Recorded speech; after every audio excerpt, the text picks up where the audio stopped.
4 ലൈറ്റും കത്തി കിടക്കുമ്പോൾ നമുക്ക് പൊതുവെ ബാക്കിൽ ഇരുന്ന് അത് വേഗണർ കാറാണ് 3 പേര് ടൈറ്റായിട്ട് ഇരിക്കുന്ന സ്ഥലമാണ്.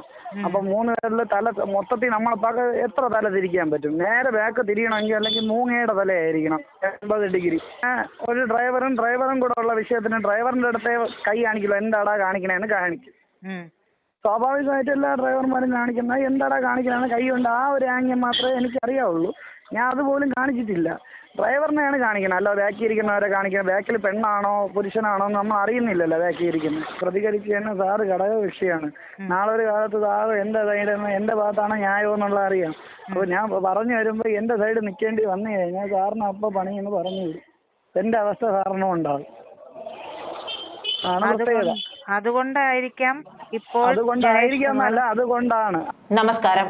KSRTC ബസ് ഡ്രൈവർ യദുവും മേയർ ആര്യ രാജേന്ദ്രനും തമ്മിലുള്ള തർക്കത്തിൽ ഇതുവരെ പോലീസിന് യാതൊന്നും കണ്ടെത്താനായിട്ടില്ല. ഇക്കഴിഞ്ഞ ദിവസം പോലീസ് ഈ സംഭവം നടന്ന ദിവസമുണ്ടായ കാര്യങ്ങളെല്ലാം തന്നെ പുനരാവിഷ്കരിച്ച് അന്വേഷണമൊക്കെ നടത്തിയിരുന്നു.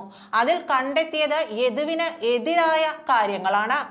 അതായത് യദു ലൈംഗിക ചേഷ്ട കാണിക്കുന്നത് കാറിന്റെ പിൻസീറ്റിൽ ഇരിക്കുന്നവർക്ക് കാണാമെന്നാണ് പോലീസ് കണ്ടെത്തിയത്.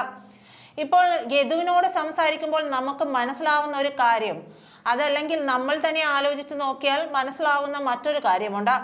ഈ ബസ് ആ സ്ഥലം ഇതിന്റെ തുടക്ക സ്ഥലം മുതൽ പാളയം ആ ജംഗ്ഷൻ വരെ എത്തുന്നത് വരെ ഇവർ പുറകിലാണ് സഞ്ചരിച്ചിരുന്നത്. അതായത് മേയറും സംഘവും പുറകിലാണ്, വാഗണർ കാറിലാണ്, യദു പറയുന്നത് കണക്കിന് വാഗണർ കാറിലാണ് സഞ്ചരിച്ചിരുന്നത്. ഈ സഞ്ചരിച്ചിരിക്കുമ്പോൾ ഫ്രണ്ട് സീറ്റിലിരുന്ന് ഡ്രൈവർ ഇത്തരം ഒരു ആംഗ്യം കാണിക്കുകയാണെങ്കിൽ എങ്ങനെയാണ് പുറകിൽ സഞ്ചരിക്കുന്ന വ്യക്തികൾ ഇത് കാണുന്നത്? യദുവും പറയുന്നുണ്ട്, അങ്ങനെ കാണിച്ചെന്ന് വെച്ചാൽ ബസ്സിലിരിക്കുന്നവർ കാണില്ലേ? ഇനി അതുമല്ലെങ്കിൽ ഞാൻ അങ്ങനെ കാണിച്ചുവെങ്കിൽ എങ്ങനെയാണ് ആ കാറിന്റെ ബാക്ക് സീറ്റിൽ ഇരിക്കുന്നവർ ഇത് കാണുന്നത്? ഡ്രൈവർ കണ്ടുവെന്ന് വെക്കാം, അപ്പോഴും മേയർ കണ്ടുവെന്ന് എങ്ങനെയാണ് ഇരിക്കുന്നത്? വാഗണർ കാറാണ്, അതാവുമ്പോൾ ആകെ ഇടുങ്ങിയായിരിക്കും ഇരിക്കുന്നുണ്ടാവുക. ഇവരെന്താ മൂങ്ങയാണോ? ഇത്ര ദൂരത്ത് നിന്ന് ഇങ്ങനെ ഒരു സംഭവം കാണിക്കുമ്പോൾ കാണാൻ മാത്രം ഇവർ മൂങ്ങയാണോ എന്ന് വരെ യദു ചോദിക്കുന്നുണ്ട്. മാത്രമല്ല, നമ്മൾക്ക് ആലോചിച്ച് നോക്കിയാൽ തന്നെ മനസ്സിലാവും ഇത്തരത്തിലൊരു സംഭവം എങ്ങനെയാണ് നടക്കുന്നത്. ഇവർ പറയുന്നത് ബാക്ക് സീറ്റിൽ ഇരുന്ന് കണ്ടു എന്നാണ്. ഈ ബാക്ക് സീറ്റിലിരുന്ന് പുറകിൽ സഞ്ചരിക്കുന്ന കാറിലെ ബാക്ക് സീറ്റിലിരുന്ന് ഇവർ എങ്ങനെയാണ് അവരുടെ ഫ്രണ്ടിൽ ബസ്സിൽ സഞ്ചരിക്കുന്ന ബസ്സിന്റെ ഡ്രൈവർ കാണിക്കുന്ന ആംഗ്യം കാണുന്നത്? മാത്രമല്ല, യദു പറയുകയാണ് ഗതാഗത വകുപ്പ് മന്ത്രി ഇതിൽ തൃപ്തികരമായ ഒരു തീരുമാനമെടുക്കുമെന്നോ നിലപാടെടുക്കുമെന്നോ തനിക്ക് തോന്നുന്നില്ല. അതിൽ അദ്ദേഹത്തെയും കുറ്റം പറഞ്ഞിട്ട് കാര്യമൊന്നുമില്ല. കാരണം അദ്ദേഹം ഒരു ഘടകകക്ഷി MLAയും മന്ത്രിയുമൊക്കെയാണ്. അദ്ദേഹത്തിന്റെ നിലനിൽപ്പ് കൂടി ഇക്കാര്യത്തിൽ നോക്കേണ്ടതുണ്ട്. തനിക്ക് അനുകൂലമായൊരു തീരുമാനമെടുത്താൽ അതിൽ അദ്ദേഹത്തിന്റെ മന്ത്രിസ്ഥാനം വരെ തെറിക്കും. അതിനും സർക്കാർ മടിയില്ല എന്നാണല്ലോ യദു അതിലൂടെ പറഞ്ഞു വെക്കുന്നത്. യദുവിനൊപ്പം നിൽക്കുന്ന എല്ലാവരും അവരവരുടെ സേഫ്റ്റി നോക്കി മാത്രമാണ് നിൽക്കുന്നത്. അതല്ലാതെ തനിക്കൊപ്പം സാധാരണക്കാരുണ്ടെന്ന് പറയുമ്പോഴും എല്ലാവർക്കും ഒരു ഭയമുണ്ടാവും. സർക്കാരിനെതിരെയാണ്, അതുപോലെ അധികാരമുള്ളവർക്കെതിരെയാണ് താൻ പോരാടുന്നത്. അപ്പോൾ എങ്ങനെയാണ് അവർക്ക് ഇത്തരത്തിലൊരു കാര്യത്തിന് തനിക്ക് ഒപ്പം നിൽക്കാനാവുക? അതുകൊണ്ട് തന്നെയാണ് ഘടകകക്ഷി മന്ത്രി ആയതുകൊണ്ട് മാത്രമാണ് ഗണേഷ് കുമാറിന് ഇക്കാര്യത്തിൽ ഒരു തീരുമാനം എടുക്കാൻ കഴിയാത്തത്. അതല്ലെങ്കിൽ സ്വാഭാവികമായും ചിന്തിച്ചു നോക്കിയാൽ മനസ്സിലാക്കാവുന്ന കാര്യങ്ങളെ ഇതിലുള്ളൂ. ഇവർ ഓരോ തവണയും ഓരോ കാര്യങ്ങൾ പറഞ്ഞ് നീട്ടിക്കൊണ്ടു പോവുകയാണ്. താൻ കണ്ടോൺമെന്റ് സ്റ്റേഷനിൽ ഇത്തവണ വരുമ്പോഴും താൻ ചോദിക്കുന്നുണ്ട്, ഇനി ആരെയാണ് തനിക്കെതിരെ പ്രയോഗിക്കുന്നത്? അതായത് യദു ചോദിക്കുകയാണ്, കണ്ടോൺമെന്റ് സ്റ്റേഷനിലെ പോലീസ് അധികൃതരോട് യദു ചോദിക്കുകയാണ്, തനിക്കെതിരെ ഇനി അടുത്ത ആരോപണവുമായി ആരെയാണ് കൊണ്ടുവന്ന് നിർത്തുന്നത്? തനിക്ക് അനുകൂലമായി നിന്ന ATOയെ അദ്ദേഹത്തെ സ്ഥലം മാറ്റി. ബാക്കിയുള്ളവർ മുഴുവൻ പേടിച്ചിട്ട് തനിക്ക് അനുകൂലമായി പറയുന്നുമില്ല. തനിക്ക് അനുകൂലമായി പറഞ്ഞവരുടെ വാക്കുകൾ അവർ മുഖവിലയ്ക്ക് എടുക്കുന്നുമില്ല. അതുമാത്രമല്ല, ട്രിപ്പ് ഷീറ്റിൽ കണ്ടക്ടർ വ്യക്തമായി രേഖപ്പെടുത്തിയിട്ടുണ്ട് സച്ചിൻ ദേവ് MLA ബസ്സിൽ കയറി എന്നുള്ളത്. അതും ഒന്നും കാണാതെ ഇവർ എന്ത് നടപടിയാണ് എടുത്തുകൊണ്ടിരിക്കുന്നത് എന്ന് മനസ്സിലാവുന്നില്ല. എന്തായാലും യദു നമ്മളോട് സംസാരിക്കുമ്പോൾ യദു വളരെ വ്യക്തമായി പറയുകയാണ്, ഗതാഗത വകുപ്പ് മന്ത്രി തനിക്ക് അനുകൂലമായ ഒരു തീരുമാനം എടുക്കുമെന്ന് പ്രതീക്ഷിക്കുന്നില്ല. അതിന് കാരണം അദ്ദേഹത്തിന്റെ നിലനിൽപ്പ് തന്നെയാണ്. എന്തായാലും ഗതാഗത വകുപ്പ് മന്ത്രി ഞങ്ങളുടെ ഈ വാർത്ത കാണുന്നുണ്ടെങ്കിൽ അങ്ങ് ഒന്ന് ഇതിൽ ഇടപെട്ടാൽ നന്നായിരിക്കുമെന്ന് മാത്രമേ പറയുന്നുള്ളൂ. എന്തായാലും യദു ഒരു സാധാരണക്കാരനാണ്. അദ്ദേഹത്തിന്റെ ന്യായം എന്താണെന്ന് കണ്ടെത്തി അദ്ദേഹത്തിന്റെ ഉപജീവന മാർഗം തിരികെ ലഭ്യമാക്കുന്നതിന് താങ്കൾ ഇടപെടുകയാണെങ്കിൽ അതൊരു നല്ല കാര്യമായിരിക്കും. എന്തായാലും യദു ഞങ്ങളോട് സംസാരിച്ചത് ഇങ്ങനെയാണ്. യദുവുമായുള്ള ഫോൺ സംഭാഷണം നമുക്ക് കേൾക്കാം. ഞാൻ ഇപ്പൊ കൺട്രോൾമെന്റ് സ്റ്റേഷനിൽ നിന്നിട്ട് വെളിയിലോട്ട് ഇറങ്ങിയപ്പോഴാണ് കറക്റ്റ് കോള് വന്നത്. ആണോ? കൺട്രോൾമെന്റ് സ്റ്റേഷനിൽ ഇപ്പൊ ചോദിച്ചു, അപ്പൊ അവര് കോടതി കൊടുത്തിട്ടുണ്ട്, ബാക്കിയുള്ള അന്വേഷണ റിപ്പോർട്ടുകളൊക്കെ കോടതി കൊടുത്തിട്ടുണ്ടെന്നാണ് പറയുന്നത്. കാര്യങ്ങളൊക്കെ അതായത് ഇപ്പോ മേയർക്കെതിരെ നടപടി ഉണ്ടാകും എന്നുള്ളൊരു വിശ്വാസം ഉണ്ടോ? എനിക്ക് തോന്നുന്നില്ല. അതെന്താ അങ്ങനെ തോന്നാൻ കാരണം? അവരുടെ സംസാരം കേൾക്കുമ്പോ നമുക്കറിയാമല്ലോ.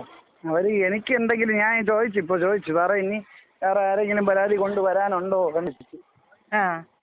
അപ്പൊ ചിരിക്കുന്നോ? ഓ സാറേ സാറേ ചിരിക്കണം. അപ്പൊ ഞാൻ പറഞ്ഞു സാറേ എനിക്ക് വയ്യ സാറേ, എന്തെന്നാല് ഇങ്ങനെ ഇട്ട് ബുദ്ധിമുട്ടിക്കണേന് ഒരു പരിധി ഇല്ലേ സാറേ എന്നത്. പിന്നെ ഈ ചിരി മാത്രമേ ഉള്ളൂ, ഒന്നും മറുപടി ഇല്ല. എന്താണെന്ന് വെച്ചാൽ അവർക്കറിയാം ഇത് കാരണമായിട്ടുള്ള കാര്യത്തിനല്ല, ചുമ്മാ ഒരു കാരണക്കാരനാക്കാൻ വേണ്ടിയിട്ട് ഇങ്ങനെ നടക്കുന്നേ ഉള്ളൂ. അതായത് ഞാനൊരു കാര്യം ചോദിക്കട്ടെ, ഈ കഴിഞ്ഞ ദിവസം ബസ് ഇതായിട്ട് പുറകില് നിർത്തിയിട്ടൊരു സംഭവം പുനരാവിഷ്കരിച്ചൊരു അന്വേഷണം നടത്തിയല്ലോ, സംഭവം നടത്തിയല്ലോ. പക്ഷേ ഞാൻ ചോദിക്കുന്നത്, ഇവര് യദുവിന്റെ ബസിന്റെ പുറകിലായിരുന്നല്ലോ ഉണ്ടായിരുന്നത്. അവസാനം ആ ജംഗ്ഷനിൽ വന്ന് ഓവർടേക്ക് ചെയ്ത് സിഗ്നലിന്റെ അവിടെ നിർത്തുമായിരുന്നില്ലേ ഉണ്ടായിരുന്നേ? ഓവർടേക്ക് ചെയ്ത് ആ ജംഗ്ഷനിലല്ല, അവിടെയും സിഗ്നലിലല്ല, പാളയത്തില് സാബല്യത്തിന്റെ ഫ്രണ്ടിലായിരുന്നു സിഗ്നലിന്റെ അവിടെ. അതെ, അതായത് അവിടുന്ന് ഈ പ്രശ്നം തുടങ്ങുന്ന സ്ഥലം മുതൽ അവസാനം വരെ ഇവര് ബാക്ക് സൈഡിലല്ലേ ഉണ്ടായിരുന്നത്. ആ ബാക്ക് സൈഡിൽ ഉണ്ടായിരിക്കുമ്പോ ഇനിയിപ്പോ യദു എങ്ങനെയാ, അവർക്ക് എങ്ങനെയാണ് ഈ ആംഗ്യം കാണിച്ചു എന്ന് പറയാൻ പറ്റുന്നത്? ഞാൻ വേറൊരു കാര്യം കൂടെ പറഞ്ഞു തരാം. വ്യക്തമായിട്ടുള്ള ശാസ്ത്രീയപരമായിട്ടല്ലേ അവര് അന്വേഷിച്ചെന്നല്ലേ പറയുന്നത്. അതെ. അപ്പൊ ഇപ്പൊ ചേച്ചി ഇപ്പൊ കാറിൽ വരെയാണ്. അപ്പൊ ഞാൻ ബസ്സിൽ ഇരുന്നോണ്ട് ചേച്ചിയുടെ അടുത്ത് പറയാൻ ഞാൻ ആംഗ്യം കാണിക്കും, നീ നോക്കിക്കോളണം എന്ന് പറയാണ്. അപ്പൊ നമ്മൾ സെപ്പറേറ്റ് ഇങ്ങനെ ക്ലാസ്സിൽ തന്നെ നോക്കുമ്പോൾ ചിലപ്പോ കാണാൻ പറ്റുമെന്നാണ് തോന്നണത്, എനിക്കറിയത്തില്ല. സാധാരണ ഇതിന്റെ 4 ലൈറ്റും കത്തിക്കിടക്കുമ്പോൾ നമുക്ക് പൊതുവെ ബാക്കിൽ ഇരുന്ന്, അത് വേഗണത് കാറാണ്, 3 പേര് ടൈറ്റായിട്ട് ഇരിക്കുന്ന സ്ഥലമാണ്. അപ്പൊ 3 പേരിൽ തല മൊത്തത്തിൽ നമ്മളെ എത്ര തല തിരിക്കാൻ പറ്റും? നേരെ ബാക്ക് തിരിയണമെങ്കിൽ അല്ലെങ്കിൽ മൂങ്ങയുടെ തലയായിരിക്കണം 80 ഡിഗ്രി 80-90 ഡിഗ്രി തിരിയണം. നേരെ തിരിഞ്ഞ് ബാക്കിൽ വന്നാലേ കാണാൻ പറ്റുള്ളൂ. അല്ല അങ്ങനെ കാണാനൊന്നുള്ള ഇതൊന്നും ഇല്ല. ആംഗ്യം കാണിച്ചെങ്കിലല്ലേ അവര് പറയുന്നത് കാണിച്ചു എന്ന് പറയുന്നത്.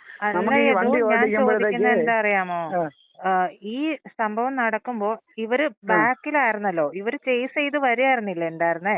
ഇവര് ചേസ് ചെയ്തു, പക്ഷെ ഇവര് ഫ്രണ്ടിൽ കയറിയത് സാബല്യത്തിന്റെ അവിടെ വെച്ചാണ്. അവിടെ വെച്ചാണല്ലോ ഈ വിഷയങ്ങൾ ഉണ്ടാവുന്നത്. അപ്പൊ അതുവരെ ബാക്കിലിരുന്ന ഒരു സംഭവത്തില് ബാക്കിലുണ്ടായിരുന്ന കാർ എങ്ങനെയാണ് ഇവര് ഫ്രണ്ടില് ഇരുന്നാലല്ലേ ബാക്ക് സൈഡിൽ ഇരുന്ന് ഇവര് ഏത് ഫ്രണ്ടിലിരുന്ന് ആംഗ്യം കാണിക്കുമ്പോ കാണിക്കാൻ പറ്റും? അത് വേറൊരു കേസ്. നമ്മളിപ്പോ വണ്ടി ഓടണമെങ്കിൽ അഥവാ ആംഗ്യം കാണിച്ചതെന്ന് പറയുന്നത് അവര് പറയുന്ന അവരുടെ ന്യായത്തിന് നമ്മൾ പറയണം. നമ്മൾ ഇപ്പൊ ഓടിക്കുന്ന ഒരു ഡ്രൈവറും കൂടെ ഉള്ള വിഷയത്തിന് ഡ്രൈവറിന്റെ അടുത്ത് കൈ കാണിക്കില്ല, എന്താടാ കാണിക്കണേന്ന് കാണിക്കും. സ്വാഭാവികമായിട്ട് എല്ലാ ഡ്രൈവർമാരും കാണിക്കുന്നത് എന്താടാ കാണിക്കണമെന്ന് കൈ കൊണ്ട് ആ ഒരു ആംഗ്യം മാത്രമേ എനിക്ക് അറിയാവുള്ളൂ. ഞാൻ അതുപോലും കാണിച്ചിട്ടില്ല. ഡ്രൈവറിനെയാണ് കാണിക്കുന്നത്, അല്ല ബാക്കി ഇരിക്കുന്നവരെ കാണിക്കുന്നത്. ബാക്കിൽ പെണ്ണാണോ പുരുഷനാണോ നമ്മൾ അറിയുന്നില്ലല്ലോ ബാക്കി ഇരിക്കുന്നത്. സ്ത്രീ ആണോ പുരുഷനാണോ നമുക്ക് അറിയാൻ പറ്റില്ല. പിന്നെ ഇത് എന്തെങ്കിലുമൊക്കെ നമ്മളെ ആക്കി തീർക്കുക, നമ്മളെ കുറ്റം ചേർക്കുക, അതാണ് അവർ. ഇതുവരെ നമ്മുടെ മന്ത്രി ഗണേഷ് കുമാർ യാതൊരു കാര്യവും സംസാരിച്ചിട്ടില്ല. റിപ്പോർട്ട് കിട്ടട്ടെ എന്നാണ് പറയുന്നത്. അതിലെന്തെങ്കിലും പറയാനുണ്ടോ യദുവിന്? ഗണേഷ് കുമാർ റിപ്പോർട്ട് നൽകാൻ ഞാൻ ഗണേഷ് കുമാർ സാറിന് പേപ്പർ കൊടുത്തായിരുന്നു, പക്ഷെ എനിക്കൊരു അറിവും വന്നില്ല അതിന്റെ കൂടെ. ആണോ? അവിടുന്ന് പൊതുവിൽ ഒരു ന്യായമായ രീതിയിൽ പ്രതികരിക്കുന്ന ഒരു മന്ത്രി എന്നൊരു പ്രതിച്ഛായ ഉണ്ട്. പ്രതികരിച്ചു കഴിഞ്ഞാൽ വേറൊരു കേസുണ്ട്. പ്രതികരിച്ചു കഴിഞ്ഞാൽ സാറ് ഘടകകക്ഷിയാണ്. നാളെ ഒരു കാലത്ത് സാറ് എന്റെ സൈഡ് എന്റെ ഭാഗത്താണ് ന്യായം എന്നുള്ള അറിയാം. അപ്പൊ ഞാൻ പറഞ്ഞു വരുമ്പോ എന്റെ സൈഡ് നിൽക്കേണ്ടി വന്നു കഴിഞ്ഞാൽ സാറിന് അപ്പൊ പണിയെന്ന് പറഞ്ഞു. എന്റെ അവസ്ഥ സാറിനും ഉണ്ടാവും. ആണ് പ്രത്യേകത. അതുകൊണ്ടായിരിക്കാം ഇപ്പോൾ അതുകൊണ്ടായിരിക്കാന്നല്ല, അതുകൊണ്ടാണ് ആദ്യം സപ്പോർട്ട് ചെയ്ത ആള് പിന്നീട് യാത്രക്കാർ ഉൾപ്പെടെ പറഞ്ഞിട്ട് വേബില്ല് എടുത്തു വെച്ച് വിളിച്ച് എല്ലാരെയും റിസർവേഷൻ ചാർട്ട് എടുത്ത് വെച്ച് വിളിച്ചപ്പോൾ യദുവിനെ കുറിച്ച് ആരും കുറ്റം പറഞ്ഞിട്ടില്ലെങ്കിൽ അവിടെ നിന്ന് ഇങ്ങേറ്റം വരെയും പട്ടം വരെയും കുറ്റമില്ലെങ്കിൽ പിന്നെ ഇവിടെ വന്നതിന് ശേഷം എനിക്ക് പ്രത്യേകിച്ച് എന്തെങ്കിലും പ്രശ്നം വന്നിട്ടാണോ ഇത് ഇവർ ഉണ്ടാക്കുന്നത്? ഇപ്പൊ ഇത് നമുക്കറിയാവുന്നതേ ഉള്ളൂ. നമ്മുടെ വണ്ടിയിൽ കയറുന്ന പല പല സാറന്മാരും യാത്രക്കാരും ഉണ്ട്. അവർ ഇന്നേ വരെ ഇങ്ങനെയുള്ള കുറ്റങ്ങളൊന്നും പറഞ്ഞിട്ടില്ല. എന്റെ ജീവിതത്തിൽ ആദ്യമായിട്ടാണ് എല്ലാ ഹൈടെക് ആളുകളാണ് പറഞ്ഞത്. നമ്മള് അപ്പൊ യദുവിന് മന്ത്രി ഗണേഷ് കുമാർ ഇടപെടും എന്നുള്ളൊരു പ്രതീക്ഷയും ഇല്ല ഈ ഒരു കാര്യം ഉള്ളത് കൊണ്ട്. ഇല്ല ഞാൻ ഹൈക്കോടതിയിൽ കൊടുത്തിട്ട് എന്തുകൊണ്ട് ജോലിക്ക് എടുക്കാതെ പരാതി കൊടുത്തിട്ട് പോലും വിളിപ്പിച്ചിട്ടില്ല എന്നെ. ഹൈക്കോടതിയിൽ പരാതി കൊടുത്തിട്ടോ? അല്ല, ഹൈക്കോടതിയിലല്ല, ഇവിടെ CMDക്ക് നമ്മുടെ മന്ത്രിക്ക് ബഹുമാനപ്പെട്ട ഗതാഗത മന്ത്രിക്ക് കൊടുത്തല്ലോ പരാതി. അതിനെ കുറിച്ച് ഒന്നുമില്ലെങ്കിലും എന്താണ് കേസെന്നുണ്ടോ ചോദിക്കുക പോലും ചെയ്തിട്ടില്ല. ലെറ്റർ പോലും വന്നിട്ടില്ല അക്സെപ്റ്റ് ചെയ്തെന്ന് പറഞ്ഞിട്ട്. അപ്പൊ അതായത് ഗണേഷ് കുമാറിന് ഇക്കാര്യം കൊണ്ട് പേടിയാണ്, തന്റെ മന്ത്രിസ്ഥാനം പോകുമെന്നുള്ളത് കൊണ്ട്. അതാണ്, എല്ലാരും അവനവന്റെ കാര്യമല്ലേ നോക്കൂ. ഇപ്പൊ എനിക്ക് ജോലിയില്ലെന്ന് പറഞ്ഞു കഴിഞ്ഞാൽ ഗണേഷ് കുമാർ സാറിനായാലും ബാക്കി ആർക്കായാലും ഈ പറയുന്ന ഈ സാറുമാര് ഉൾപ്പെടെ അവരവരെ സേഫ്റ്റിയല്ലേ അവർ നോക്കുള്ളൂ. അവര് എന്റെ സൈഡിൽ നിന്ന് കഴിഞ്ഞാൽ അവരെ പറഞ്ഞു വിടുകയാണ്. അവര് ATO ഒരുവിധം സപ്പോർട്ട് ഉണ്ടായിരുന്നു, ആളെ പറഞ്ഞു വിട്ടു. അറിഞ്ഞല്ല കട്ടപ്പനയ്ക്ക്. അപ്പൊ എനിക്ക് ചെറിയതായ ഒരു സപ്പോർട്ടുള്ള എന്റെ ഭാഗത്ത് ന്യായമെന്ന് പറയുന്ന ആൾക്കാരെയൊക്കെ മാറ്റുകയാണ് ചെയ്യുന്നത്. എന്നാൽ അതിന്റെ അകത്ത് കുറ്റം ചെയ്ത ആൾക്കാർ, മെമ്മറി കാർഡ് എടുത്ത ആൾക്കാരൊക്കെ ഇപ്പോഴും ഉണ്ട്. ഇതിന് സഹായമായിട്ടുള്ള ആൾക്കാരില്ലേ, മെമ്മറി കാർഡ് എടുക്കണ ചില ആൾക്കാർ കാണുമല്ലോ അതില്, ആ ആൾക്കാരൊക്കെ ഇപ്പോഴും അകത്തുണ്ട്. അത് പാർട്ടി പിന്തുണയും പാർട്ടി കാര്യങ്ങളും പാർട്ടിയുടെ ആൾക്കാരായതുകൊണ്ട് അതുണ്ട്. ഇപ്പൊ യദുവിന്റെ ഇപ്പൊ ജോലി ഇല്ലാതിരിക്കല്ലേ, എങ്ങനെയാണ് വീട്ടിലെ കാര്യങ്ങളൊക്കെ? ഇപ്പം ആദ്യം കുഴപ്പമില്ലായിരുന്നു, ഇപ്പൊ പരിതാപകരമായിട്ട് വന്നുകൊണ്ടിരിക്കുകയാണ്. പൈസയും കാര്യങ്ങളും ഇല്ല, ഭയങ്കര ബുദ്ധിമുട്ടാണ്. സ്കൂളൊക്കെ തുറക്കല്ലേ, കുട്ടിയുടെ കാര്യങ്ങളൊക്കെ? കുട്ടിയുടെ കാര്യമെല്ലാം സേഫായി. ഇനി അടുത്ത ടേമിലുള്ള ഫീസ് മാത്രം അടച്ചാൽ മതി, ബാക്കിയെല്ലാം മതി. ആരെങ്കിലുമൊക്കെ സഹായിക്കുന്നുണ്ടോ? അച്ഛന് ഉള്ളത് തന്നെ മെയിൻ. കുട്ടിയുടെ കാര്യത്തിന് വേറെ ആരെയും സഹായം, നമ്മളിപ്പോ സഹായം ഉണ്ടെങ്കിലും അത് കോടതിയിലെ ആവശ്യത്തിന് വേണ്ടിയിട്ടും പൈസ മാറ്റിയിട്ടൊക്കെയാണ്. ഹൈക്കോടതിക്ക് കൊടുക്കണമെങ്കിലേ കേസിന് വേണ്ടിയിട്ട് ഒരുപാട് പൈസ ആവൂല്ലോ. അപ്പൊ അതിന് വേണ്ടിയിട്ട് മാറ്റിയിട്ടേക്കണം. അതിൽ നിന്നൊക്കെ ഞാൻ എടുത്ത് പുട്ടടിച്ച് കഴിഞ്ഞാൽ ആളുകളെ എന്നാ പറയും, ആളുകൾ ഇത്രയും സപ്പോർട്ട് ചെയ്യണ തന്നെ എന്റെ ഭാഗത്ത് ന്യായമുള്ളതുകൊണ്ട്. അപ്പൊ ആ പൈസ മാറ്റിയിട്ട് ഞാൻ എന്തായാലും പുട്ടടിക്കുന്നില്ല. ഉറപ്പാണ്. എന്തെന്ന് വെച്ചാൽ അതുമല്ലാതെ എനിക്കും ചേച്ചിയും അമ്മയും ബന്ധുക്കളും സഹോദരിമാരും പെണ്ണന്മാരും ഇഷ്ടം പോലെ ഉണ്ട്. അമ്മയ്ക്ക് 12 സഹോദരങ്ങളാണുള്ളത്. അവരെയും മക്കളൊക്കെ കൂട്ടി ഒരുപാട് പെണ്ണന്മാരുണ്ട്. ഇവര് പറഞ്ഞതെന്ന് വെച്ചാൽ പാവാട കൊണ്ടുപോകുന്നവൻ അത്രയ്ക്ക് മോശമായിട്ടാണ് പറഞ്ഞത്. എന്തെല്ലാം മോശം പറഞ്ഞെന്നറിയാമോ? ഇപ്പം MLA ഇങ്ങനെ പറഞ്ഞ് ജാതി അധിക്ഷേപിച്ചെന്ന് MLA കേസ് കൊടുത്ത്, ഇനി അടുത്ത എന്നെ അധിക്ഷേപിച്ചതിന് ഞാൻ ഓരോ ചാനലുകാരെ നോട്ട് ചെയ്ത് വെച്ചിട്ടുണ്ട്. അവരെ പേരും കുറിച്ച് വെച്ചിട്ടുണ്ട്. അവരെയൊക്കെ എതിരായിട്ട് കേസ് കൊടുക്കും, ഉറപ്പാണ്. ഇത് നമ്മളങ്ങനെ ആരും ഇങ്ങനെ പറയരുത്. എന്നൊക്കെ തെറ്റ് ചെയ്തവരാകത്ത് സുഖമായിട്ട് ജീവിക്കുകയും തെറ്റ് ചെയ്യാതെ തന്നെ ചുമ്മാ ഇങ്ങനെ പറയണം കേൾക്കുമ്പോഴത്തേക്ക് ഒരു വിഷമമുണ്ട്, നല്ല വിഷമമുണ്ട്. അപ്പോൾ നമ്മൾ പാർട്ടിയിലൊക്കെ കുറച്ചു കാലം ഉണ്ടായിരുന്ന ആയതുകൊണ്ട് പാർട്ടിയെ കുറിച്ച് ഞാൻ ഇങ്ങനെ ഒരു സങ്കല്പമില്ല. പാർട്ടിയിലെ കുറച്ച് ആൾക്കാർ ഇങ്ങനെ ഉണ്ടെന്നുള്ളത് അറിയാം, അല്ല പാർട്ടിയെ കുറിച്ച് അങ്ങനത്തെ ഒരു സങ്കല്പമില്ല. ഒരു തവണ കൂടി ഗണേഷ് കുമാർ സാറിനെ കാണണം എന്നുണ്ടോ? കണ്ട് സംസാരിക്കാമെന്നുണ്ടോ? ഇല്ല, കണ്ട് സംസാരിച്ചിട്ട് കാര്യമില്ല. അറിയാം, പല രീതിയിലും പല ആൾക്കാർ വഴിയും സാറിൻ്റെ അടുത്ത് പല ആൾക്കാരും പറഞ്ഞിട്ട് അവരുടെ അടുത്തൊക്കെ അഭിപ്രായം ചോദിച്ചപ്പോൾ ഇങ്ങനെയാണ് സാറ് പറഞ്ഞതെന്നുള്ളത് അവർ പറഞ്ഞിട്ടുണ്ട്. ഇപ്പം മുന്നേ പറഞ്ഞ പോലെയാണ് സാറ് പറഞ്ഞ എനിക്ക് അത് കേസ് വരട്ടെ, കേസ് വന്നാൽ ഏത് തെറ്റുകാരനല്ലെന്ന് മനസ്സിലാക്കട്ടെ. അതായത് ഇവര് ഇനി ഓരോ കേസായിട്ട് ഉണ്ടാക്കിക്കൊണ്ടിരിക്കുകയെന്ന് സാറിന് അറിയാം. അതുകൊണ്ട് കേസിന്റെ എന്തെങ്കിലും ഒക്കെ കഴിഞ്ഞിട്ട് നോക്കാമെന്നാണ് പറഞ്ഞത്. Okay okay. ആദ്യം ഏത് തെറ്റുകാരനല്ലെന്ന് പറഞ്ഞു, പിന്നെ ഏത് ഇപ്പൊ ഏത് തെറ്റുകാരനാണെന്ന് പറഞ്ഞു. ഇപ്പൊ ഏത് കേസിലാണ് ഏത് പരാതിയിലാണ് ഇപ്പൊ കണ്ടോൺമെന്റ് പോലീസ് സ്റ്റേഷനിൽ വന്നിരിക്കുന്നത്?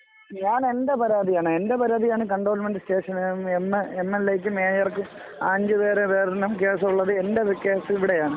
മറ്റേത് മ്യൂസിയം സ്റ്റേഷനാണ്.